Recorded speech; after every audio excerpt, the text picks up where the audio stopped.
හයි ඔන්න ඉතින් කලින් වීඩියෝ එකේ ගොඩක් කටිය රික්වෙස්ට් කරලා තිබ්බ අලුත් වීඩියෝ එකක් අරන් ආවා. මේ පේනවනේ කමෙන්ට් දැන් වල තියෙන නැති මොකක්ද මම අද කතා කරන්න යන්නේ කියලා. අද කතා කරන්න යන්නේ මම කොහොමද ඇග්‍රි වලට වැඩ කරේ කියලා. මොකද කලින් මම වීඩියෝ එක දැම්මට පස්සේ ගොඩාක් කටිය අහලා තිබ්බා කොහොමද ඇග්‍රි වලට වැඩ කරේ කියලා. ඒ කියන්නේ මට ඒකෙන් තේරුණා ගොඩක් කටියට ඇග්‍රි සම්බන්ධව ලොකු ප්‍රශ්නයක් තියෙනවා.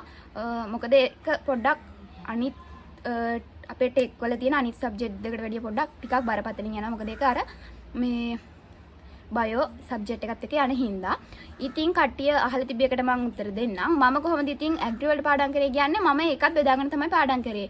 මම කියවනේ SFT BST තර වෙන වෙනම ගත්තා කියලා. ඉතින් ඇග්‍රිත් එහෙමම තමයි අරන් පාඩම් කරේ. ඇග්‍රි වලත් සාමාන්‍යයෙන් තියෙනවා ලොකු පාඩම්. ඒකයි පොඩි පාඩමයි එන විදියට අරගෙන තමයි කරේ. ඇග්‍රිත් මම කරේ ඉතින් ටියුට් එක ගන්නවා ටියුට් එක පාඩම් කරනවා ඊට පස්සේලා ඒ පාඩමට අදාළව තියෙන පාස් පේපර් ප්‍රශ්න ටික කරලා ටියුට් එක පස්සහම අමුණලා දාන එක තමයි කරේ. හරිද? ඉතින් මම සෑහෙන්න කරේ ඇග්‍රි පාඩම් කරනවා කියලා මම කරේ ගොඩාක් වෙලාවට මම ප්‍රශ්න පේපර් කරපු එක තමයි කරේ. ඒ කියන්නේ ප්‍රශ්න කරනවා. හරිද? සාමාන්‍යයෙන් අපි ටියුට් එක පාඩම් කරනකොට තේරෙනවානේ මේකෙන් තමයි රචනා ප්‍රශ්න හැදෙන්නේ. මොකද අපිට ඔයාලගේ ටියුට් වල මේ මොනවද ටීචර්ස් ගයිඩ් එකේ එහෙම තියෙනවානේ. ඔයාලට තේරෙනවානේ රචනා ප්‍රශ්නයක් හැදෙන්නේ කොහොමද කියලා. ඒ වගේ ඒවා දන්නවා කියන්නේ තේරෙනවානේ. එන්නේ ඒවා පේපර් කරන්න කලින් අරගෙන මේ පාඩම ඉවරනාට පස්සේ ඒ ටික තමයි ආයෙ ලියවුවේ. හරිද? ඒ කියන්නේ මම කරේ සාමාන්‍යයෙන් පොතෙන් බලාගෙන ලියන එක. ටියුට් එකෙන් බලාගෙන ලියනවා. සාමාන්‍ය පාස් පේපර් වල මේ ඒකේ තියෙන ආන්සර් ෂීට් එකේ තියෙන උත්තරේම එහෙමම කොපි කරනවා. කොපි කරනවා කියන්නේ ඒක දිහා බලාගෙන ලියනවා මං. එතකොට මට මොකද ඊළඟට මම කරන්න යනකොට මට ඒක මතකයි. කියන්නේ ඒකම මේ ලියලා ඒක කටපාඩම් කරනවා නෙමෙයි ඒක ලියනවා පොතෙන් බලගෙන. එතකොට අර ලියලාම ඒ හුරුව හින්දාම අපිට ඒක හැදෙනවා. හරිද?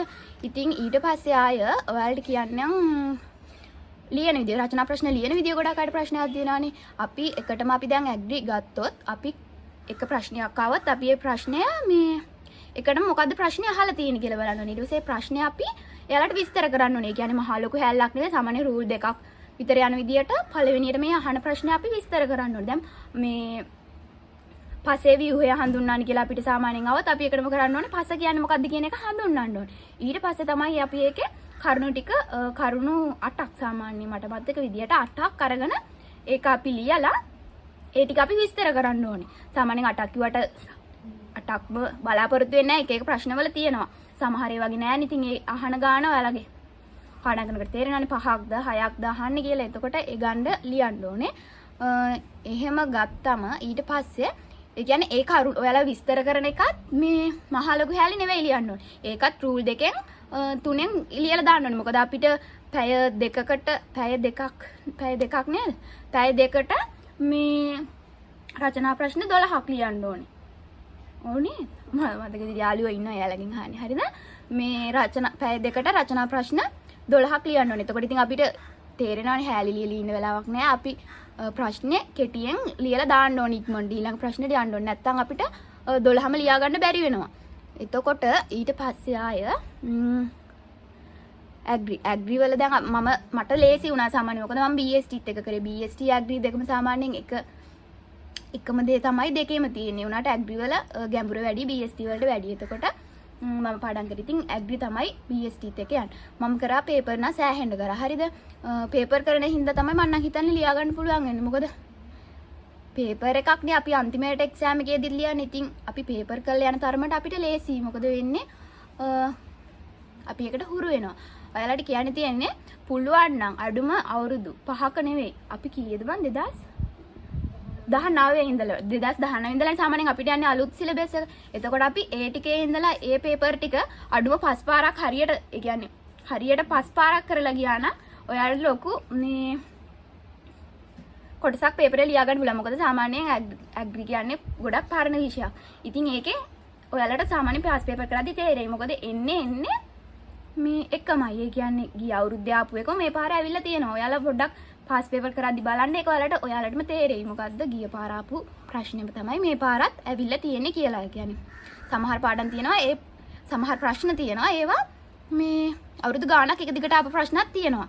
සාමාන්‍යයෙන් එතකොට පේපර් කරන එකෙන් ඔයාලට ලොකු අයිඩියා එකක් ගන්න පුළුවන්. මොකද්ද පේපර් එකට එන්න පුළුවන්නේ.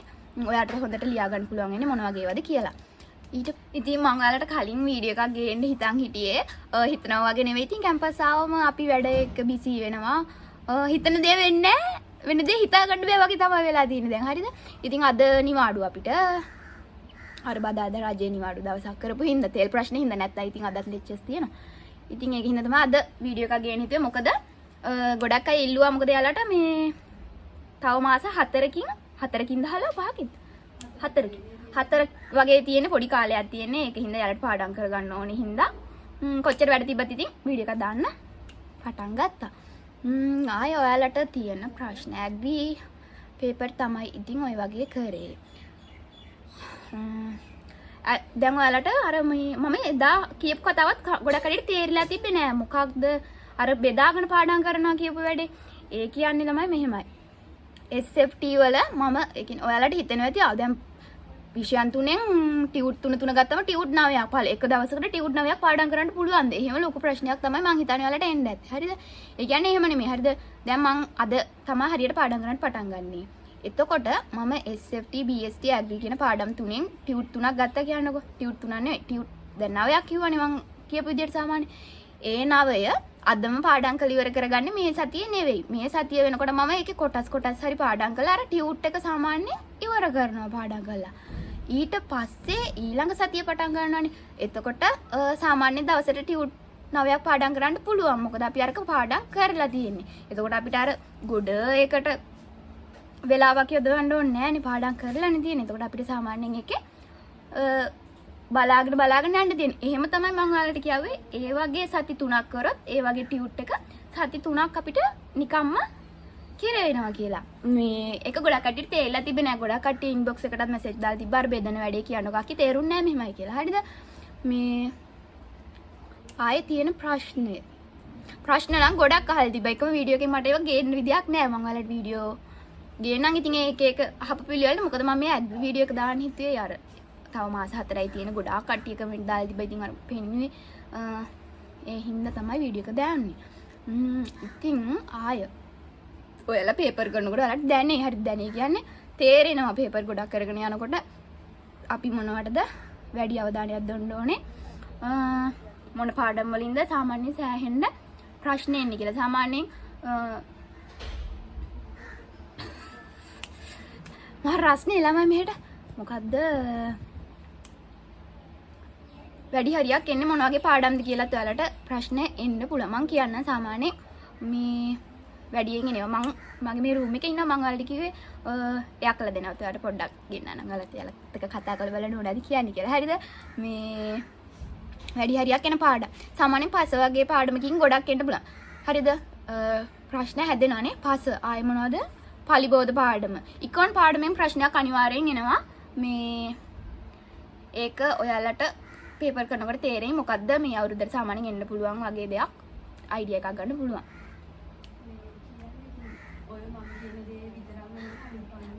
හරි මේ අක්කලා ඉතින් උපදෙස් දෙනවා. හරිද? ඔයාලට වීඩියෝ එකට ලස්සනට ඉන්නකෝ මම තව කියන්න ආය පේපර් කරපු විදිහ තමයි දැන් ඔයාලට ගොඩාක් ප්‍රශ්න තිබ්බේ ඇග්‍රි කොහොමද පාඩම් කරේ කියන එකනේ. මම ඉතින් ඇග්‍රි පාඩම් කරේ එහෙම තමයි. ටියුට් එක ගන්නවා පාඩම් කරනවා කියන්නේ කියවලා. ඒ කියන්නේ එකම කරුණ සාමාන්‍යයෙන් ඔළුවට යන්න මට නම් ටිකක් වෙලා යනවා. එතකොට මම එකම දේ කීප සැරයක්ම කියලා තමයි ඔළුවට දාගන්නේ. හරිද?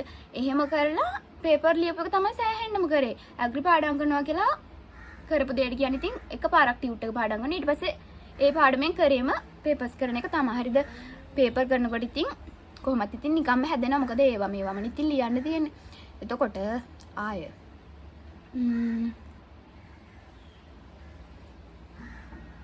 රචනා ප්‍රශ්න ලියන විදිය. හරි අපි කතා කරමු රචනා ප්‍රශ්න ලියන විදිය. ඔයාලට දැන් එක ප්‍රශ්නයක් අහලා තිබ්බම මම ඔයාලට පස්සේ ව්‍යුහය කියන එකෙන් පටන් ගන්නවා. හරිද? පස්ස එකටම ඔයාලා පස්සේ ව්‍යුහය කියන ප්‍රශ්න මම ගන්නවා. හරිද? ඒකෙදි අපි එකටම පස්ස කියන්නේ මොකක්ද කියන එක හඳුන්වන්න ඕනේ. රූල් 2කින් 3න් ඒකේ සමානයි සමහර ඒවා වගේ තියෙනවා නිර්වචන. හරිද? ඒ නිර්වචන ඒ විදිහටම ඒකේ නම් ලියන්න ඕනේ. හඳුන්වා දීම කියන එක ඒක ආර අපිට හිතෙන විදියට වෙනස් කරන්න බෑ. මොකද සාමාන්‍යයෙන් අපේ භාෂාවෙන් අපි ලියුවට බෑනේ. ඒක තියෙනකම තමයි අපි හැඳින්වීම කියන දේ නම් හරියටම හඳුන්වන්න ඕනේ. මොකද ඒකට ලකුණු 10ක් හම් වෙනවා මට මතක විදියට. හරිද? 10ක් නේ 10ක් හම් වෙනවා. එතකොට ඊට පස්සෙලා අර මේ පොයින්ට් විදියට වෙන් කරන ටිකට තමයි ඊළඟට ලකුණු දෙන්නේ. ඒවා සාමාන්‍යයෙන් අපිට හිතුමතාපෙට හිතුමනාපෙට දාන්න බෑ හරිද? ඒවා සාමාන්‍යයෙන් පොතේ තියෙන දේවල්ම තමයි අපි ලියන්න ඕනේ. හැබැයි අර ඇතුලේ විස්තර කරන දේ ඔයාලට තේරෙනවා හරිද? මොකද්ද මේ ලියනකොට ඒ වගේ තියෙනවා කීවර්ඩ්ස් හරිද? ඒවා හොඳට පාඩම් කරගෙන ඒවම ලියන්න බලන්න හරිද? එතකොට තමයි මේ ලකුණු දෙන්නේ. අර අපිට මං කිව්වේ අපිට හිතුමනාපෙට ඒවා අපිට වෙනස් කරලා ලියන්න බෑ. හැබැයි අපිට පුළුවන් ඒ පොයින්ට් අපි ලියපු පොයින්ට් එක අපි විස්තර කරනවානේ. ඒ විස්තර කරන එක අපේ භාෂාවෙන් සාමාන්‍යයෙන් තේරෙන භාෂාවෙන් ලියා ගන්න පුළුවන්. ඒවා අපි කටපාඩම් කරගෙන ලියන්න ඕනේ. හැබැයි අපි මේ හැඳින්වීම කියන එකයි අර අපි ලියන ඇතුලේ පොයින්ට් 8යි හරියටම ලියන්න ඕනේ. නැත්තම් ඒවට ඉතින් ලකුණු හම්බෙන්නේ නැහැ. ආය ඔයාලා ප්‍රශ්න ලියනකොට ඒ වගේ අනිවාර්යෙන් සමහර දේවල් වල තියෙනවා රූප සටහන්. ඒවා අඳින්න. හරිද? රූප සටහන් වලට ලකුණු දෙනවා. සාමාන්‍ය දේවල් වලට තේරෙන ප්‍රශ්න වල ඔයාලට දීලා තියෙන ටියුට් වල හරි ටීචර්ස් ගයිඩ් එකේ හරි යම් ප්‍රශ්න යනකොට එතන සමහර ඒ වගේ රූප සටහන් තියෙනවා. ඒවා අනිවාර්යෙන් අඳින්න ළමයි. මොකද එතකොට ඒවට ලකුණු හම්බෙන දේවල් තියෙනවා. දැන් ඔයාලට මම කිව්වේ පස්සේ view කියනකොටත් ඒකේ අර තියෙනවනේ කොටස් පස්සේ අර තට්ටු ඒවා හඳුන්වලා දීලා රූප සටහන් වල අඳින්න ඕනේ. එතකොට තමයි ඒවට ලකුණු හම්බෙනවා. මේ රූප සටහන් තියෙන ඒවා අඳින්න. අනිත් හැම දෙයකම නිකන් රූප සටහනක් එහෙම අඳින්න යන්න එපා. හරිද? ඒ තියෙන ඒවාට විතරක් රූප සටහන් අඳින්නත් ඕනේ. ආය මේ රචනා ප්‍රශ්න මම මේ රචනා ප්‍රශ්න ගැන තමයි කතා කරන්නේ. හරිද? MCQ එහෙමනම් සාමාන්‍යයෙන් ඉතින් චූටි තැන ඉඳන් එන්න පුළුවන්. ඒ හින්දා ටියුට් එක පාඩම් කරන එක ඔයාලා හරියට පාඩම් කරන්න. මොකද කොතනින් කොහෙන් එයිද කියලා අපිට කියන්න බෑ. ආයේ සාමාන්‍ය එන පාඩම් ගැන කවුද? සත්ත්ව පාලනයේ ඉන්න පුළුවන්. සත්ත්ව පාලනය වලට තේරෙනවා ඒක ටිකක් ලොකු පාඩමක්. පස කියන්නේ ටිකක් ලොකු පාඩමක්. ආයේ පලිබෝධ. ඒ වගේ පාඩම් වලින් සාමාන්‍යයෙන් අනිවාර්යයෙන්ම ප්‍රශ්න හැදෙන තැන තමයි ඔය. හරිද? ටිකක් ලොකු පාඩම් දෙන්නේ. එන්නේ ඒ වගේ කොහොමත් අනිවාර්යෙන් රචනා ප්‍රශ්න දෙකක් වගේ සමහර අවස්ථාවල එන අවස්ථාත් තියෙනවා. ආය මතක් කරන්න ඕනේ ඉන්න පොඩ්ඩක්. හරිද? ආය මොනවද? ආය මොනවද අනේ මේ ළමයිට කියන්න තියෙන්නේ? දැන් නම් ගොඩක් දේවල් කිව්වා. ඒ තව පොඩ්ඩක් බලන්න මතක් කරන්න. ඔයාලට යක්කලාවත් මම පෙන්නන්නම් ඔහොම ඉන්න. හරි ඉතින් මේ මම ගොඩක් වෙලා කතා කරානේ අපි මේ අක්කලාගේ මුත්ත අහලා බලමු කොහොමද යාලා අන්තිම මාස 4 වැඩ කරේ කියලා බලමු. මොකද ඔයාලට තව එක්සෑම් එකට මාස 4ක් තියෙන්නේ. අපිට මුල් කාලේ දේවල් වැඩක් තියෙනවා. එහෙම නෙමෙයි. දැන් ඉතින් ඔයාලට මාස 4යිනේ තියෙන්නේ. ඒකින්ද අපි වැඩ කරපු විදිහනේ අපිට ඕනේ. අපි මේ අක්කලා දෙන්නගෙන් අහලා බලමු කොහොමද යාලා මේ මාස 4 වැඩ කරේ කියලා. මේ ඉන්නේ ගාල්ලේ දිස්ත්‍රික් 2 වෙච්ච අක්කා. මේ ඉන්නේ මාතලේ දිස්ත්‍රික් 7 වෙච්ච අක්කා. බලමු අන්තිම මාස 4 කොහොමද ඉතින් මේ අක්කලා වැඩ කරේ කියලා එයාලගෙන් අහලා බලමු. ඉතින් හලෝ එදෙනා කියනකෝ බලන්න කොහොමද අන්තිම මාස 4 වැඩ කරේ කියලා. මොකද මේ ළමයිට තව මාස 4යි තියෙන්නේ. ගොඩක් කට්ටිය හදි බෑග් ගන්න. හද්ද ඉතින් මේ ළමයිට ඔයාලා දෙන්න පුළුවන්. මොකද්ද ඇඩ්වයිස් එකක් දෙන්න බලන්න මේ මාස 4 වැඩ කරන්න ඕනේ විදිය ගැන. පොඩි දෙන්න බලන්න අයිඩියා එකක්. ඉතින් මොකද හලෝ හිතන්නේ? මොකද මාස 4ක් ඇතුළත ළමයිට වැඩ කරගන්න ඔයාලා මොකද හිතන්නේ මතේ මාස 4ක් මුකුත්ම කරපු නැති ළමයෙක්ට වැඩක් කරගන්න ඇතිද කාලේ? ඇතිනේ. මට නම් හිතෙන සෙනජීතයට ඔව් ඇත්තටම මාස 4ක් කියන්නේ ලොකු කාලයක් තියෙනවානේ අපිට. දැන් වැඩක් කරන් ආවේ නැති කෙනෙක්ට උනත් වැඩක් කරලා මේ මාස 4 ගේමක් ගහන්න පුළුවන්. ඔව් ඒ කියන්නේ ඔයාලා මේ මං කිව්වනේ එදත් කිව්වා ඔයාලට මාස 2ද 3ද අදාළ නැහැ. කිසිම දෙයක් නොකරපු ළමයෙක්ට උනත් මාස 4 ඇති ගේමක් ගහනවා නම් මේ මොකවත්ම කරපු නැති ළමයෙක්ට ඉතින් මොකද්ද දෙන්න පුළුවන් ඇඩ්වයිස් එක? පේපර්ස් තමයිනේ. පේපර්ස් කරන්න කියන්නේ පුළුවන් තරම් MCQ ප්‍රශ්න කරන්න. ඒ ප්‍රශ්නේ කොතනින්ද එන්නේ කියන එක හොඳට බලලා කරන්න. ඒ කියන්නේ කරන දැන් අපි හිතමු අපිට සම්පූර්ණ පාඩමම වැඩක් නැහැනේ. අපිට ඕනි කරන කොටසක් තියෙනවා. ඒ කොටස විතරක් පොයින්ට් කරලා පාඩම් කරවොත් අපිට ගොඩක් ලේසි. ඒ කොටසට වැඩි අවධානයක් දීලා ඒකෙන් එන පුළුවන් ප්‍රශ්න මොනවද? එතකොට අපි ඒ කොටස ගැන බැලුවම පස්සේ මොන විදියටද ප්‍රශ්න අහන්නේ කියන එක ගැන වැඩි අවධානයක් දුන්නොත් එතකොට මාස 3ක් විතර ඇති වෙනවා. හොඳට මේකක් ගන්න. කිසිම දෙයක් නොකරපු කෙනෙක්ට උනත් නේද? එහෙම තමයි. ඉතින් ඔයාලට තව කියන්නකෝ බලන්න කොහොමද හලෝ පේපර් ලිව්වේ ඔයාලා? දැන් මම කිව්වා මම නම් පාස් පේපර් කරේ රචනා ප්‍රශ්න ආන්සර් ෂීට් එක බලලා එහෙමම ලියලා තමයි පුරුදු වෙන්නේ. ඔයාලා කොහොමද කරේ කියලාත් පොඩි අයිඩියා එකක් දෙන්නකෝ බලන්න. රචනා ප්‍රශ්න ලියන විදිය ගැන මෙයාලට ලොකු ප්‍රශ්නයක් තියෙන්නේ රචනා ප්‍රශ්න ලියන විදිය අග්‍රි වල. ඒක ගැන මොකද කියන්නේ? දැන් මන්නම් කරේ දැන් කොහොමත් අපිට විනාඩි 10ක් විතරනේ එක ප්‍රශ්නයකට යොදවන්න පුළුවන් කාලය. ඒ වෙලාවට පිටුවක් වගේනේ අපිට ලියා ගන්නත් පුළුවන් වෙන්නේ. ඉස්සෙල්ලාම හැඳින්වීම ලියලා ඊට පස්සේ කරුණු 8ක් සාමාන්‍යයෙන් අපි ලියනවනේ ගොඩක් ඒ වගේ. කරුණු 8ක් නැති ඒවාත් තියෙනවා. ඒ වුණාට තියෙන ඒවා පුළුවන් තරම් අපි ලියනවනේ කරුණු 8 ලියලා ඒවා විස්තර කරනවනේ. එතකොට අපිට එතනදී අමතක දෙයක් තියෙනවනම් ඒක වෙන පොතක හරි ලියාගෙන පස්සේ වෙලාවක හරි අපි ඒ ටික පාඩම් කරලා තමයි ඒ ප්‍රශ්නේ ගොඩ දාගන්න උත්සාහ කරන්නේ. බෝලි මොකද කියන්නේ? ප්‍රශ්න මම නම් කියන ප්‍රශ්න ගැන මේ ඔයාලට පුළුවන් තරම් පාස් පේපර්ස් කරන්න. මොකද ඇග්‍රි වල පාස් පේපර් එකකින් පිට අහන්න දෙයක් නෑ. මම හිතන විදිහට නම් අර ලොකු අවුරුදු ගානක එකතුවක් තියෙනවනේ. එතකොට අහලා ඒ ප්‍රශ්නම ආයෙත් වචන වෙනස් කර තමයි පුළුවන් තරම් ඒගොල්ලන් අහන්නේ. එතකොට පුළුවන් තරම් පාස් පේපර්ස් කරන්න. එතකොට ඉතින් රචනා ප්‍රශ්න ටික ඉබේම හැදේවි. ලියන්න. ඒ කියන්නේ දවසකට අඩුම ගානේ රචනා ප්‍රශ්න 5ක් අඩුම ගානේ 5ක්වත් ලියන්න. ඉදා ගන්න කලින්. එතකොට ඉතින් නිකම්ම ඒක පුරුද්දක් වෙනවා. අර මම කිව්වා වගේ තමයි.